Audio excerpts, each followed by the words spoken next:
নমস্কাৰ, মই নিতন আৰু মই আজি আছোঁ আপোনাৰ মধ্যপ্ৰদেশৰ উজ্জৈনৰ কালভৈৰৱ মন্দিৰত। আৰু কোৱা হয় কালভৈৰৱ মন্দিৰৰ বহুত ৰহস্য আছে। আৰু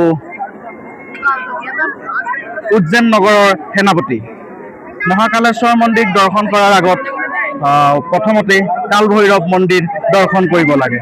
আৰু প্ৰথম কালভৈৰৱ মন্দিৰ দৰ্শন কৰি তাৰ পাছতে আমি যাব লাগে মহাকালেশ্বৰ মন্দিৰলৈ। আৰু এই মহাকালভৈৰৱ মন্দিৰৰ বহুত কথা আছে যে স্বয়ং ঋষি মাৰ্কেন্দ্ৰীয়ে এই ডোখৰত তেওঁ তপস্যা কৰিছিলে। আৰু তেওঁৰ যিহেতু বৰমাৰ লিখনিতে আছিলে 12 বছৰ বয়সত তেওঁৰ মৃত্যু হ'ব। আৰু তেওঁ সৰুৰ পৰাই শিৱক আৰাধনা কৰিছিলে। আৰু শিৱক আৰাধনা কৰাৰ কাৰণে তেওঁ এই কালভৈৰৱ মন্দিৰ য'ত আছে তাতে তেওঁ শিৱৰ আৰাধনা কৰি আছিলে। আৰু 12 বছৰ বয়সত যোনদিনা তেওঁক কালে নিবলৈ আহিছিলে, সেই কালে নিবলৈ আহোঁতে স্বয়ং শিৱই ইয়াত তেওঁক আহি অমৰ হোৱাৰ আশীৰ্বাদ, তেওঁৰ আৰাধনাৰ প্ৰতি মুগ্ধ হৈ তেওঁক অমৰ হৈ থাকিবলৈ তেওঁক আশীৰ্বাদ দিছিলে।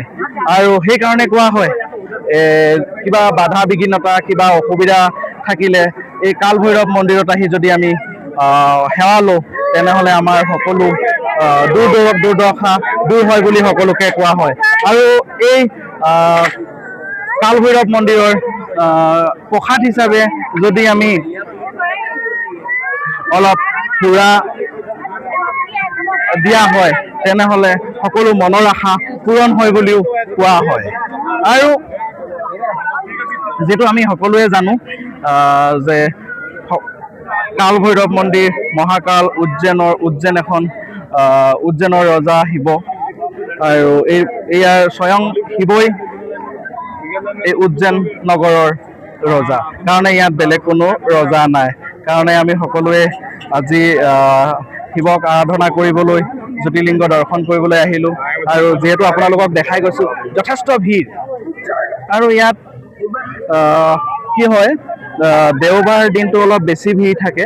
দেওবাৰ দিনটো বেছি ভিৰ হোৱাৰ কাৰণে মানে আপোনালোকে যদি কেতিয়াবা আহে তেনেহ'লে সেই দেওবাৰ দিনটো নাহি বেলেগ দিনত আহিব, তেতিয়া আপোনালোকৰ সেৱা কৰিবলৈ কাৰণে অলপ সুবিধা হ'ব।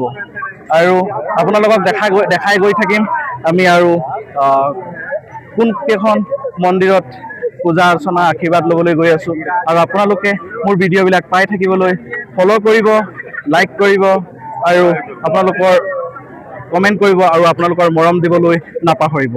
আৰু কিবা জানিব লগা থাকিলে কমেণ্টৰ জৰিয়তে জনাব, আমি সেইখিনি ভিডিঅ' প্ৰস্তুত কৰিবলৈ চেষ্টা কৰিম। ধন্যবাদ।